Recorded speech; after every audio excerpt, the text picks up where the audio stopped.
Hello everyone, आप सभी का यूपी स्पेशल करंट अफेयर की सीरीज़ में स्वागत है।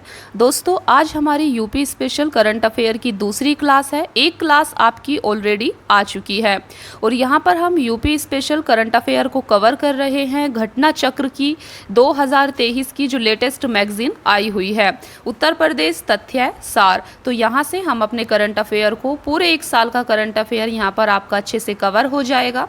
और आज की क्लास में हम देखने वाले हैं उत्तर प्रदेश में बहुआयामी निर्धनता की स्थिति। आप देख सकते हैं इसको कितना हाईलाइट करके बताया गया है। ये आपके एग्जाम के पॉइंट ऑफ व्यू से काफ़ी ज़्यादा इम्पोर्टेंट क्लास है, क्योंकि यहाँ पर आपको बताया जाएगा उत्तर प्रदेश में बहुआयामी निर्धनता की स्थिति क्या है और ये क्यों न्यूज़ में है, आखिर ऐसा अभी हाल ही में क्या हुआ है। चलिए फिर स्टार्ट करते हैं आज की क्लास। तो फ्रेंड्स, यहाँ पर आप देख सकते हैं राष्ट्रीय बहुआयामी निर्धनता सूचकांक, ये आपका national multi dimensional poverty index है। इसका पूरा नाम है एक प्रगति समीक्षा 2023 रिपोर्ट। तो अभी हाल ही में नीति आयोग के द्वारा राष्ट्रीय बहुआयामी निर्धनता सूचकांक को जारी किया गया था, जिसमें हमें आज की क्लास में देखना है कि उत्तर प्रदेश में बहुआयामी निर्धनता की क्या स्थिति है। चलिए फिर शुरू करते हैं।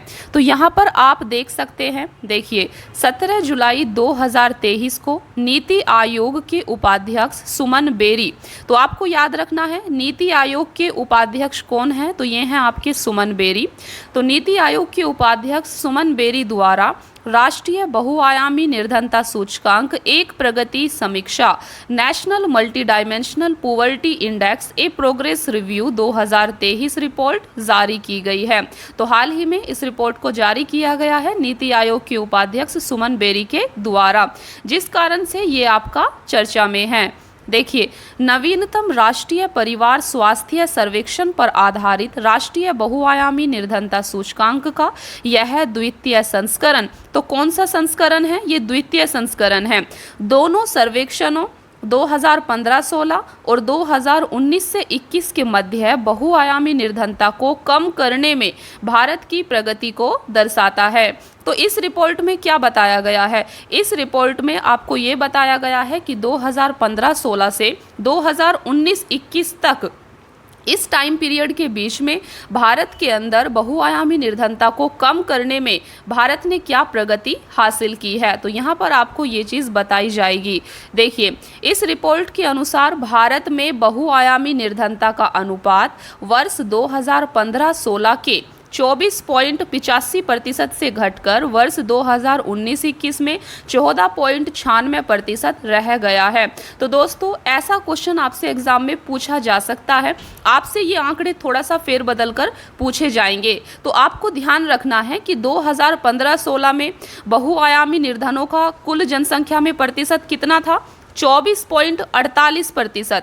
और ये 2019-21 में कितना हो गया है? 14.96% रह गया है। इसका मतलब ये हुआ कि इस प्रतिशत में बहुआयामी निर्धनों की कुल जनसंख्या में कमी आई है, क्योंकि ये 24.85% से घटकर 14.96% रह गया है। तो ये चीज़ आपको ध्यान रखनी है। तथा इसी अवधि में 13.5 करोड़ लोग बहुआयामी निर्धनता से मुक्त हुए हैं। आप देख सकते हैं इतने लोग बहुआयामी निर्धनता से मुक्त हुए हैं। वर्ष 2015-16 से 2019-21 के मध्य बहुआयामी निर्धनता से मुक्त हुए लोगों की संख्या के संदर्भ में उत्तर प्रदेश देश के सभी राज्यों और संघ राज्य क्षेत्रों में शीर्ष स्थान पर है। तो आप देख सकते हैं उत्तर प्रदेश का कौन सा स्थान है? उत्तर प्रदेश सभी राज्यों और संघ राज्य क्षेत्रों में शीर्ष स्थान पर है। किस संदर्भ में?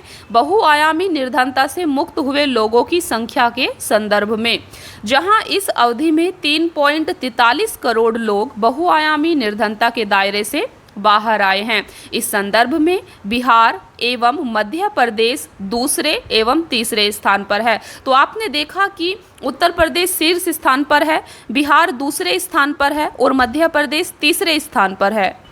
तो आपको इन राज्यों को क्रम से इसी प्रकार याद रखना है। देखिए, उत्तर प्रदेश में बहुआयामी निर्धनों का अनुपात वर्ष 2015-16 के 37।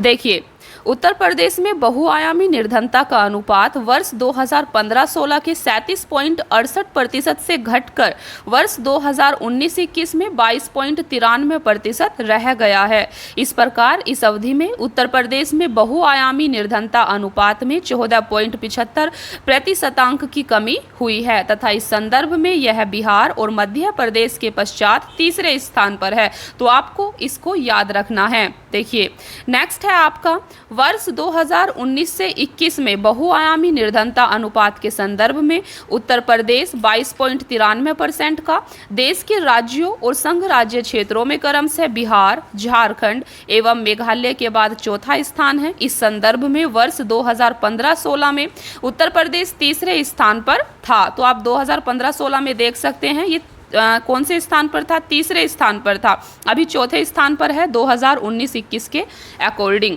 नेक्स्ट है आपका राष्ट्रीय एमपीआई स्वास्थ्य। देखिए जो आपका national multi dimensional poverty index है, अगर आपसे पूछा जाए इसको किन किन आधारों पर इसको निकाला जाता है, तो ये 3 आधारों पर निकाला जाता है।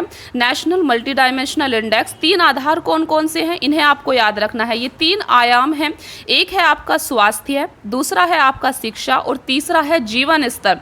इन तीनों के आधार पर national multi dimensional poverty index को निकाला जाता है और इन्हीं के साथ आप देख सकते हैं 3 समान रूप से भारित आयामों में 12 एसडीजी जो आपके सतत विकास लक्ष्य हैं इनको भी शामिल किया जाता है। आप इनका भारांश देख सकते हैं यहाँ पर। देखिए फ्रेंड्स, आपका जो नेशनल मल्टी डायमेंशनल इंडेक्स है इनके संकेतक कौन कौन से होते हैं और उनका भारांश क्या होता है। तो सबसे पहले आपको बताया कि स्वास्थ्य हेल्थ को देखा जाता है यहाँ पर इस इंडेक्स को निकालने में। और हेल्थ में क्या क्या देखा जाता है, आपका पोषण देखा जाता है, पोषण कैसा है, बाल एवं किशोर मृत्यु दर को देखा जाता है और तीसरा मातृ स्वास्थ्य, माताओं के स्वास्थ्य को देखा जाता है। जब हम हेल्थ की बात करते हैं, स्वास्थ्य की बात करते हैं। और दूसरा इंडिकेटर होता है आपका एजुकेशन, शिक्षा में क्या देखा जाता है, तो शिक्षा में आपका देखा जाता है स्कूली शिक्षा के वर्ष कितना है, आपकी स्कूल में कैसी पढ़ाई हुई है और स्कूल में उपस्थिति कितनी है स्टूडेंट्स की। तो एजुकेशन में इन सब चीजों को शामिल किया जाता है। नेक्स्ट थर्ड है आपका जीवन स्तर। तो जीवन स्तर में क्या सब देखा जाता है, देखिए जीवन स्तर में शामिल किया जाता है रसोई ईंधन, रसोई में आप किस प्रकार का ईंधन यूज कर रहे हैं, स्वच्छता कैसी है। तीसरा है आपका पेयजल, आप जल का कैसा जल यूज करते हैं। नेक्स्ट है आपका आवास को इसमें शामिल किया जाता है, विद्युत को शामिल किया जाता है, क्योंकि ये किसी भी अच्छी लाइफ की, जो एक लाइफ अच्छी होनी चाहिए उसकी ये बेसिक नीड है। परिसंपत्तियां कैसी हैं, देन बैंक खाता, आपका बैंक में अकाउंट है या नहीं। तो इन सब चीज़ों को जीवन स्तर में शामिल किया जाता है। आपको इन 3 इंडिकेटर को ज़रूर याद रखना है। इसके बाद फ्रेंड्स आप यहाँ पर इस चार्ट को देख सकते हैं, इसमें उत्तर प्रदेश में बहुआयामी निर्धनता की स्थिति को दिखाया गया है अलग अलग पैमाने पर। जैसे यहाँ पर उत्तर प्रदेश में बहुआयामी निर्धनता अनुपात, निर्धनता तीव्रता एवं एमपीआई स्कोर यहाँ पर दिया गया है। आप देख सकते हैं यहाँ पर बहुआयामी निर्धनता अनुपात दिया गया है, यहाँ पर निर्धनता तीव्रता दिखाई गई है विद स्कोर, यहाँ पर एमपीआई स्कोर दिया गया है और यहाँ पर कंपेयर करके आपको बताया गया है 2015-16 से यहाँ पर 2019-21 को कंपेयर करके दिखाया गया है कि 2015-16 में बहुआयामी निर्धनता अनुपात कितना था उत्तर प्रदेश में 37.68% था, जबकि 2019-21 में यह अनुपात 22.93% रह गया है। इसका मतलब ये हुआ कि इसमें कमी आई है, ये डिक्रीज किया है। ठीक है, अगर बात करें निर्धनता तीव्रता की तो 2015-16 में निर्धनता तीव्रता आपकी 47.60% थी और ये घटकर 2019-21 में 44.83% रह गई है। तो निर्धनता तीव्रता भी डिक्रीज की है, इसमें भी कमी आई है। बात करें अगर एमपीआई स्कोर की तो एमपीआई स्कोर आपका 2015-16 में 0.179 था, जो कि 2019-21 में 0.103 रह गया है। तो इसमें भी आपकी कमी आई है। इस प्रकार से आपको एक अंडरस्टैंडिंग डेवलप करनी है। अगर आपसे एमसीक्यू में कोई भी स्टेटमेंट आए इससे रिलेटेड तो आप उसको सही कर पाएं, इसीलिए आपको इसको ध्यान से देखना ज़रूरी है। देखिए नेक्स्ट है आपका उत्तर प्रदेश के ग्रामीण और शहरी क्षेत्रों में बहुआयामी निर्धनता की क्या स्थिति है। तो यहाँ पर आप ग्रामीण क्षेत्र और शहरी क्षेत्र में बहुआयामी निर्धनता की स्थिति को देख सकते हैं। देखिए आप इस चार्ट को देख सकते हैं। अगर आपको इसको अच्छे से देखना है तो वीडियो को पॉज करके देख सकते हैं। इसके अलावा इसकी पीडीएफ आपको हमारे टेलीग्राम चैनल पर सेंड कर दी जाएगी, शेयर कर दी जाएगी, तो आपको टेलीग्राम चैनल को भी ज्वाइन कर लेना है। उसका लिंक आपको डिस्क्रिप्शन बॉक्स में मिल जाएगा। देखिए इस चार्ट को आप देख सकते हैं ध्यान से। यहाँ पर आपको जो मल्टी डायमेंशनल इंडेक्स के 3 बेसिक आयाम हैं, स्वास्थ्य, शिक्षा और जीवन स्तर, इनको यहाँ पर चार्ट के माध्यम से प्रदर्शित किया गया है। ये आपका जो ज़्यादा डार्क वाला है ये 2015-16 की स्थिति दिखाता है, और जो आपका ये लाइट वाला है ये 2019-21 की स्थिति को दिखाता है। तो आप देख सकते हैं हर किसी में जो आपका 2015-16 में जो निर्धनता थी वो काफ़ी ज़्यादा बढ़ी हुई थी। देखिए सब में ऊंचा है, ये सब में कम है। इसका मतलब है कि डिक्रीज हुआ है। यहाँ पर आप आसानी से एक अंडरस्टैंडिंग डेवलप कर सकते हैं। देखिए ये आप देख सकते हैं यहाँ पर इस तरीके से, ठीक है। देखिए ये अलग अलग चीज़ें हैं। यहाँ पर ये पोषण के बारे में है, बाल एवं किशोर मृत्यु दर के बारे में है, ये मातृ स्वास्थ्य में आप देख सकते हैं, स्कूली शिक्षा के वर्ष, स्कूल में उपस्थिति, रसोई, ईंधन, स्वच्छता, पेयजल, जो अभी आपको ऊपर दिखाया गया था उसी को यहाँ पर चार्ट के माध्यम से शो किया गया है। देखिए यहाँ पर उत्तर प्रदेश में जिलावार बहुआयामी निर्धनता का अनुपात आप देख सकते हैं। यहाँ पर अलग अलग जिलों की क्या स्थिति रही है उनको यहाँ पर दिखाया गया है। देखिए धीरे धीरे आप इन सबको भी देख सकते हैं।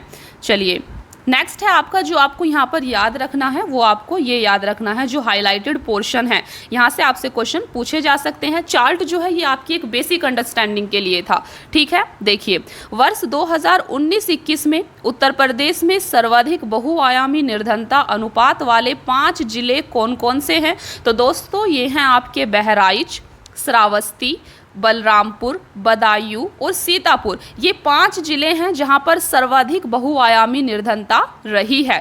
तो इसे आपको इसी क्रम में याद रखना है। नेक्स्ट है आपका, देखिए ये आपको 2019-21 का जो अभी हाल ही में रिसेंटली रिपोर्ट पब्लिश हुई है ये उसके अकॉर्डिंग है, लेकिन हम यहाँ पर इस रिपोर्ट को 2015-16 से कंपेयर करते हुए पढ़ रहे हैं। इतना आपको समझ में आ गया होगा। तो आप देख सकते हैं 2015-16 में उत्तर प्रदेश में सर्वाधिक बहुआयामी निर्धनता वाले 5 जिले कौन कौन से थे? एक आपका श्रावस्ती था। देखिए श्रावस्ती अभी भी है आपका, ठीक है, श्रावस्ती हमने यहाँ पर भी पढ़ा है। दूसरा आपका बहराइच है, तो बहराइच यहाँ पर भी था, बस थोड़ा सा आगे पीछे हुआ है। तीसरा आपका बलरामपुर था, तो बलरामपुर अभी भी है। लखीमपुर खीरी आपका अभी नहीं है। और 5वां है आपका गोंडा। तो इन 2 जिलों में अंतर आया है, आपको इस तरीके से ऑब्जर्व करके पढ़ना होगा, ठीक है। लखीमपुर खीरी और गोंडा ये नहीं था। देखिए ये था आपका। अभी कौन कौन से जिले हैं? इनके स्थान पर अभी बदायूं हमने एक नया जिला पढ़ा है, और 5वां है आपका सीतापुर। तो ये 2 जिले नए हैं, जबकि बहराइच, श्रावस्ती और बलरामपुर इन दोनों ही रिपोर्ट में ये तीनों थे, इन दोनों में अंतर आया है। तो इनको आप थोड़ा ध्यान रखना, ठीक है। चलिए आगे देखते हैं। तो अभी हमने देखे सर्वाधिक निर्धनता वाले, अभी यहाँ पर है वर्ष 2019-21 में उत्तर प्रदेश में न्यूनतम बहुआयामी निर्धनता वाले 5 जिले कौन से हैं जहां पर न्यूनतम निर्धनता है, ठीक है। तो 2019-21 की रिपोर्ट के अकॉर्डिंग ये जिले हैं आपके। सबसे पहला है गाजियाबाद, दूसरा है लखनऊ, तीसरा है कानपुर नगर, चौथा है गौतम बुद्ध नगर और 5वां है हापुड़। तो आपको इन 5 जिलों को याद रखना है। बात करें 2015-16 की, 2015-16 में उत्तर प्रदेश में न्यूनतम बहुआयामी निर्धनता वाले 4 जिले यहाँ पर आपको दिए गए हैं, लखनऊ, कानपुर नगर, गौतम बुद्ध नगर और गाजियाबाद। तो इनको आपको ध्यान रखना है। नेक्स्ट है आपका वर्ष 2015-16 और 2019-21 के मध्य, इस टाइम पीरियड के मध्य उत्तर प्रदेश में बहुआयामी निर्धनता अनुपात में सर्वाधिक प्रतिशतांक कमी वाले 5 जिले क्रमशः हैं महाराजगंज, गोंडा, बलरामपुर, कौशाम्बी, लखीमपुर खीरी। इसके अलावा 2015-16 और 2019-21 के मध्य उत्तर प्रदेश में बहुआयामी निर्धनता अनुपात में न्यूनतम, यहाँ पर हम बात कर रहे हैं न्यूनतम की, न्यूनतम प्रतिशतांक कमी वाले जिले हैं आपके गौतम बुद्ध नगर और दूसरा है लखनऊ, जहाँ पर इसमें कमी दर्ज की गई है। इसके अलावा आप इन सबको भी देख सकते हैं। देखिए ये निर्धनता, यहाँ पर निर्धनता तीव्रता बताया गया है। सर्वाधिक बहुआयामी निर्धनता तीव्रता किन 5 जिलों में है? तो ये हैं आपके बहराइच, बलरामपुर, श्रावस्ती, सिद्धार्थनगर और कौशाम्बी। इन 5 जिलों को भी आप याद रख सकते हैं। यहाँ पर सर्वाधिक बहुआयामी निर्धनता तीव्रता है, इन वर्ड पर आपको फोकस करना होगा। इसके अलावा उत्तर प्रदेश में न्यूनतम बहुआयामी निर्धनता तीव्रता आप देख सकते हैं गौतम बुद्ध नगर और जौनपुर में दर्ज की गई है। वर्ष 2019-21 में उत्तर प्रदेश में सर्वाधिक एमपीआई स्कोर, तो यहाँ पर सर्वाधिक एमपीआई स्कोर वाले जिले दिए गए हैं। ये 5 जिले हैं आपके बहराइच, श्रावस्ती, बलरामपुर, सीतापुर और बदायूं। इनको आप कोई भी ट्रिक बनाकर कुछ भी आप इन्हें किसी भी तरीके से याद कर लेना, ठीक है। इनमें कन्फ्यूज़न नहीं होना चाहिए। इसके अलावा आप ये भी कर सकते हैं, वीडियो को बार बार देख सकते हैं, तो सुनने से भी हमें चीज़ें याद होती हैं। देखिए, इसके अलावा उत्तर प्रदेश में न्यूनतम एमपीआई स्कोर वाले 5 जिले हैं आपके गाजियाबाद, लखनऊ, कानपुर नगर, गौतम बुद्ध नगर और हापुड़, तो इन्हें आपको याद रखना है। तो दोस्तों, आज की वीडियो में हमने डिस्कस किया उत्तर प्रदेश में बहुआयामी निर्धनता की क्या स्थिति है। ये रिपोर्ट आपके एग्ज़ाम के पॉइंट ऑफ व्यू से, स्पेशली यूपी का अगर आप कोई एग्ज़ाम दे रहे हैं तो ये क्लास आपके लिए काफ़ी ज़्यादा उपयोगी साबित होगी। आपको इसे अच्छे से नोट्स बना लेना है, अच्छे से याद कर लेना है। इसके बाद हम देखेंगे उत्तर प्रदेश से रिलेटेड जितना भी आपका 1 साल का करंट अफेयर है, टू द पॉइंट यहाँ पर करंट अफेयर आपको बताया जाएगा यूपी स्पेशल के पॉइंट ऑफ व्यू से, जैसा कि आप यहाँ पर देख भी पा रहे होंगे। तो ये क्लास आपकी नेक्स्ट वीडियो में आने वाली है, ये आपकी नेक्स्ट क्लास होगी। दोस्तों, अगर आप इस चैनल पर नए हैं, आपको चैनल को सब्सक्राइब ज़रूर कर लेना है ताकि सारी इंपॉर्टेंट क्लास आप तक पहुँचती रहे। और आपको हमें कमेंट बॉक्स में ज़रूर बताना है आपको ये क्लास कैसी लगी। Thank you so much friends, मिलते हैं फिर नेक्स्ट क्लास में। Thank you, keep watching, please like, share and subscribe. Thank you.